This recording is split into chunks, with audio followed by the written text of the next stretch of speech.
జీవితం చాలా చిన్నది. అలాంటి జీవితం మనకు ఎంతో ఆనందాన్ని ఇవ్వగలగాలి. అప్పుడే మనం ఉన్నత శిఖరాలకు చేరుకోగలుగుతాము. కానీ ఎంతమంది ఆనందమైన జీవితం పొందుతున్నారు? యువత ఉన్నత స్థానానికి చేరుకోవాలంటే మంచి వ్యక్తిత్వం కావాలి. అలాంటి మంచి వ్యక్తిత్వాన్ని, వికాసాన్ని మీకు, మాకు, మనందరికీ కుమారి వీణా పుప్పాల గారిచే అందిస్తున్న వినూత్న కార్యక్రమమే ఈ ప్రేరణ.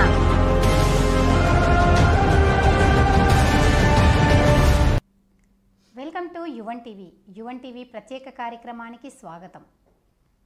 ప్రముఖ mind coach, graphologist Veena Puppala garu ఇప్పుడు మన స్టూడియోలో ఉన్నారు. ఆవిడని అడిగి మరిన్ని విషయాలు తెలుసుకుందాం. హాయ్ వీణా గారు. హలో అండి. ప్రస్తుత సమాజంలో తల్లిదండ్రులను పట్టించుకునే పరిస్థితి పిల్లలకు లేదు. దానికి కారణం ఏంటి? దాన్ని ఎలా మనం నివారించవచ్చు? యూజువల్గా ప్రజెంట్ నడుస్తున్న జనరేషన్ ఏంటంటే అండి, ఫస్ట్ పేరెంటింగ్ స్కిల్స్ అనేవి వీక్గా ఉన్నాయి. అండ్ ఎందుకు పేరెంట్స్ని పిల్లలు పట్టించుకోలేదంటే there are 2 categories. First category ఏంటంటే డ్యూ టు దేర్ షెడ్యూల్ వాళ్ళ వర్క్స్ వల్ల పేరెంట్స్కి టైం ఇవ్వడానికి వాళ్ళ దగ్గర టైం లేదు. ఎందుకంటే they need to work for next generation. వాళ్ళ పిల్లల కోసం వర్క్ చేయాల్సి వస్తుంది. కాకపోతే ఇప్పుడు ఏంటి అంటే సెకండ్ కేటగిరీ ఉంటారు. వీళ్ళు ఏంటంటే they are careless to the relationship అనమాట. పేరెంటింగ్ రిలేషన్షిప్ వాళ్ళు చాలా కేర్లెస్గా ఉంటారు. దీనికి రీజన్ ఏంటంటే వాళ్ళు చిన్నప్పుడు పెరిగిన విధానం, పేరెంట్స్ ఎక్కువ కొట్టడం, తిట్టడం, వాల్యూ ఇవ్వకపోవడం, వాళ్ళ థాట్స్కి, ఐడియాలజీస్కి ఇలా ఉండడం వల్ల ఏంటంటే వాళ్ళకి ఎక్కువ బాండింగ్ అనేది క్రియేట్ అవ్వదండి పేరెంట్స్తో. దీనికి మీకు ఒక చిన్న ఎగ్జాంపుల్ చెప్తాను. సో మేము యూజువల్గా రీసెంట్లీ ఒక ఫెస్టివల్కి వెళ్ళినప్పుడు జర్నీ చేస్తున్నాం అనమాట. జర్నీ చేస్తుంటే 2 వీలర్లో వస్తున్నాం. మా పక్కన ఇంకొక ఇద్దరు 2 వీలర్లో వస్తున్నారు. చిన్న baby, it's almost like 1 year baby. తనని ఏంటంటే ముందు కూర్చోబెట్టుకున్నారు ట్యాంకర్ మీద. ఒక చేత్తో పాపను పట్టుకున్నారు, ఓన్లీ 1 హ్యాండిల్తోనే డ్రైవ్ చేస్తున్నారు. సో అది ఆ రోడ్డు కూడా చాలా ఇట్స్ నాట్ గుడ్. అంటే అప్ అండ్ డౌన్స్ ఉన్నాయి, సరిగా లేదు. సో చిన్న రోడ్డు, ఎదురుగా వెహికల్స్ కూడా లారీస్ కానీ నెక్స్ట్ బస్సెస్ కానీ వస్తున్నాయి. అండ్ వాళ్ళు ఏంటంటే నేను జస్ట్ కొద్దిగా ముందుకెళ్ళి వాళ్ళకి ఇన్ఫామ్ చేశాను, పాప ఏమైనా జారిపోతుందేమో చూడండి అని.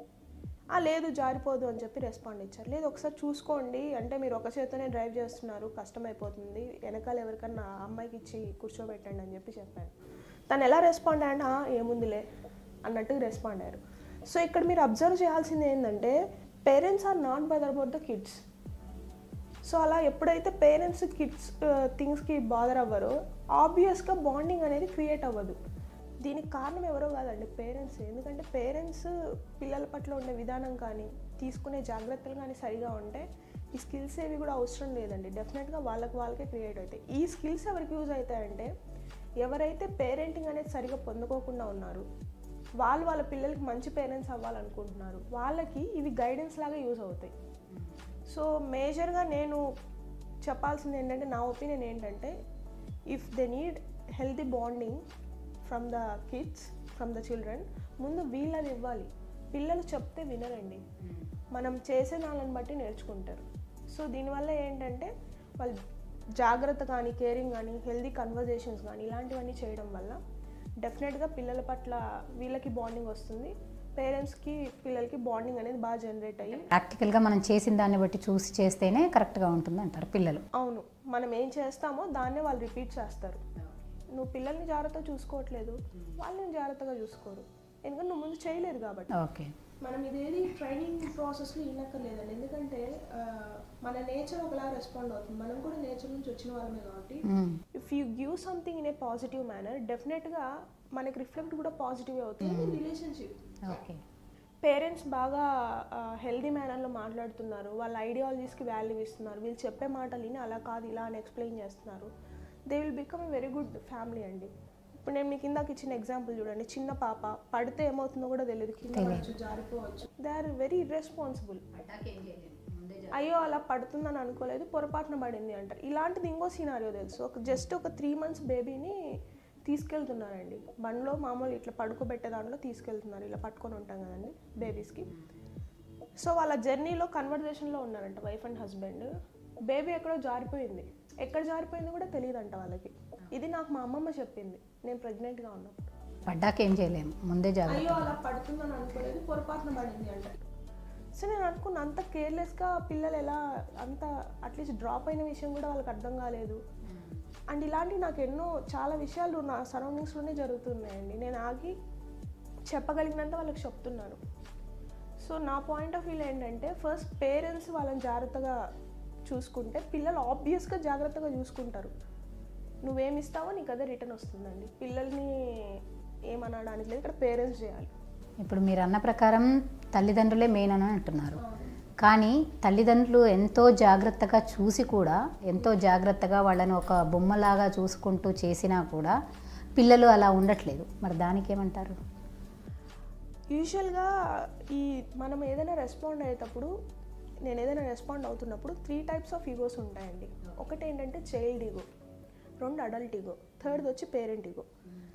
మనం ఎప్పుడు ఏ రిలేషన్షిప్ అయినా కంటిన్యూస్గా బాగుండదు. కొన్ని గొడవలు వస్తాయి, మళ్ళీ ఆ బాండింగ్ని బట్టి అండర్స్టాండ్ చేసుకొని సర్దుకొని పోతూ ఉంటాం. అది పేరెంట్స్ రిలేషన్షిప్ అయి ఉండొచ్చు, మ్యారేజ్ రిలేషన్షిప్ అయి ఉండొచ్చు, ఏదైనా ఉండొచ్చు. ఇప్పుడు మీరు చెప్పిన దాని ప్రకారం చూస్తే తల్లిదండ్రులదే మెయిన్ బాధ్యత అంటున్నారు. అంటే మొత్తం తల్లిదండ్రులే మెయిన్ అంటున్నారు.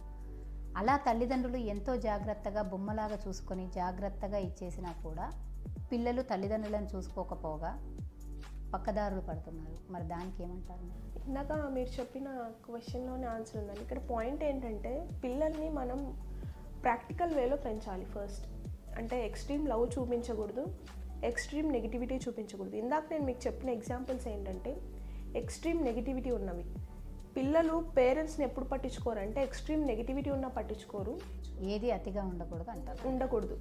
సో ప్రాక్టికల్గా ఉండాలి. మనం యూజువల్గా ఎలాంటి సినారియోస్లో ఎక్కువ హెల్దీ పేరెంటింగ్ అనేది వస్తుందంటే ఒక కొత్త విషయాన్ని నేర్చుకుంటున్నారు, నువ్వు ఆ విషయం అది వాళ్ళకి నేర్పించాలి, నువ్వే చేయకూడదు. పేరెంట్గా వాళ్ళకి నేర్పించి పక్కన కూర్చొని అప్స్ అండ్ డౌన్స్ ఏంటి ఇవన్నీ చెప్పగలగాలి. అప్పుడు వాళ్ళు అర్థం చేసుకుంటారు ఏంటి ఇందులో ప్రోస్ అండ్ కాన్స్ అనేది. సో ఇలా చేయడం వల్ల ఏమవుతుందంటే పిల్లలకి వాళ్ళ మధ్య లాజికల్ థింకింగ్ అనేది క్రియేట్ అవుతుంది, పిల్లలకి పేరెంట్స్కి. సో వాళ్ళ ఎమోషన్ స్టెబిలిటీ తెలియడం. మీరు చెప్పినట్టు ఏంటంటే పిల్లలకి ఎలాంటి కష్టం తెలియకుండా పెంచాలనుకోండి, వాళ్ళకి ఎథిక్స్ వాల్యూస్ అనేవి అర్థం కావు. ఫైనాన్షియల్ థింగ్స్ పిల్లల ముందు ఎవరు డిస్కస్ చేయరు యూజువల్గా. సో ఏ పేరెంట్స్ అయితే అవి డిస్కస్ చేస్తారో అప్పుడు పిల్లలకి ఏంటంటే ఒక ఎవల్యూషన్ ప్రాసెస్ అనేది వస్తుంది. వాళ్ళు అర్థం చేసుకోగలుగుతారు మన ఫైనాన్షియల్ స్టెబిలిటీ ఏంటి, మా ఇంట్లో లైఫ్ లోన్కి ఎఫర్ట్ చేయగలుగుతారా లేదా, అండ్ ఎక్కువగా మారం చేయకుండా ఉండడం, ఇలాంటివన్నీ క్రియేట్ అవుతాయి. సో ఇలా క్రియేట్ అయినప్పుడు ఒక హెల్దీ కన్వర్జేషన్ అనేది కూడా చాలా ఇంపార్టెంట్ అండి. పేరెంటింగ్ స్కిల్లో healthy conversation is the most important. Extreme పట్టించుకోకుండా ఉండకూడదు, ఎక్స్ట్రీమ్ లవ్ చూపించకూడదు. We need to be in middle. ఏదైనా అతిగా చేస్తే అనర్థానికే దారి తీస్తుంది. సో ఆ పాలసీలోనే ఎఫెక్షన్ అనేది కూడా మనం ఎంత నెసెసిటీ ఉందని చూసుకొని వాళ్ళకి ఇవ్వాలి. And we need to guide them.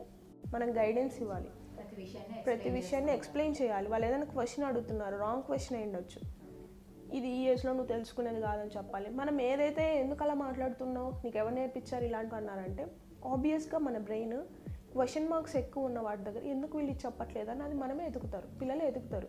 వేరే వేళ వెళ్ళడానికి చాలా స్కోప్ ఉంది. సో పిల్లలు ఏది అడుగుతున్నా వాళ్ళకి ఎక్స్ప్లెయిన్ చేస్తూ ఉండడం, హెల్దీ కన్వర్జేషన్స్ చేయడం, ప్రాక్టికాలిటీకి దగ్గరగా పెంచడం, ఇలాంటివి చేయడం వల్ల ఏమవుతుందంటే వాళ్ళకి ఒక మారల్స్ ఎథిక్స్ అనేవి క్రియేట్ అవుతాయి పేరెంట్స్ పైన. సో అలా పేరెంట్స్కి చిల్డ్రన్స్కి కూడా బాండింగ్ అనేది ఏర్పడుతుంది. అండ్ నా పాయింట్ ఆఫ్ వ్యూలో ఏంటంటే పేరెంట్స్ ఎక్కువ రెస్పెక్ట్ ఎక్స్పెక్ట్ చేస్తారండి, మర్యాద, నా మాట వినాలి, ఎస్పెషలీ ఫాదర్స్, నేను చెప్పిందే జరగాలి అన్నట్టుగా ఉంటారు. సో ఈ స్ట్రాటజికల్ మైండ్ సెట్ వల్ల ఏమైపోతుందంటే వాళ్ళు ఆబ్వియస్గా పిల్లలు ఎక్కువ సఫర్ అవుతారు. అంటే they can't open up them self. So parents especially fathers పిల్లలతో హెల్దీ కన్వర్జేషన్స్ చేయడం చాలా ఇంపార్టెంట్ అండి నా పాయింట్ ఆఫ్ వ్యూలో. ఏదైనా అయిన తర్వాత మనం ఎంత బాధపడినా ఏం చేయలేం, కాకముందే ఏదైనా చేయాలి. అండ్ పిల్లల పట్ల ఏంటంటే ఎప్పుడు we need to observe them, ఏం చేస్తున్నారు, కరెక్ట్గా చేస్తున్నారా లేదా. ఇలా చేయడం వల్ల ఏంటంటే ఒక హెల్దీ రిలేషన్షిప్ అనేది జనరేట్ అవుతుంది. ఇది పేరెంట్స్ అండ్ చిల్డ్రన్స్ మధ్య కాదు, ఏ రిలేషన్షిప్ అయినా హెల్దీగా ఉండాలంటే ప్రాక్టికాలిటీకి దగ్గరగా ఉండాలి అండ్ హెల్దీ కన్వర్జేషన్స్ అనేవి జరుగుతూ ఉండాలి. టాపిక్ అయి ఉండొచ్చు, ఒపీనియన్స్ అయి ఉండొచ్చు, ఏదైనా. దీనివల్ల it will be a very good healthy relationship. Prerana